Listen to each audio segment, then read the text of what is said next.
التحيات لله والصلوات والطيبات। আসসালামু আলাইকুম রহমতুল্লাহি ওয়া বারাকাতুহু।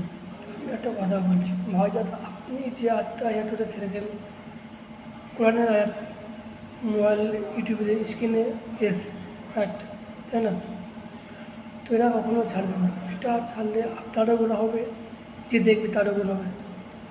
কারণ অনেকে স্বামী স্ত্রী মিলন করলো, সকালে উঠেই ঘুম থেকে উঠে মোবাইলটা ঘাঁটলো, ইউটিউবে দেখলো, ইউটিউবে আয়াতটা এলো, তো হাতটা বললো, আপনারও গুনাহ হলো, কিন্তু যিনি দেখলেন তারও গুনাহ হলো। আবার নাকি নাইট ফল হয় অনেক ভাইদের, তারাও ঘুম থেকে উঠে ইউটিউবে দেখে স্ক্রিনে হাতটা পড়লো, তাহলে গোনাটা হলো। স্ক্রিনে যে লেখাটা উঠেছে কোরআন একটা, তাই না? আর আমি যদি ভুল বলে থাকি, বড় বড় হাফেজ কারি মাওলা মুফতিকে জিজ্ঞেস করবেন। সকলে সুস্থ থাকবেন, ভালো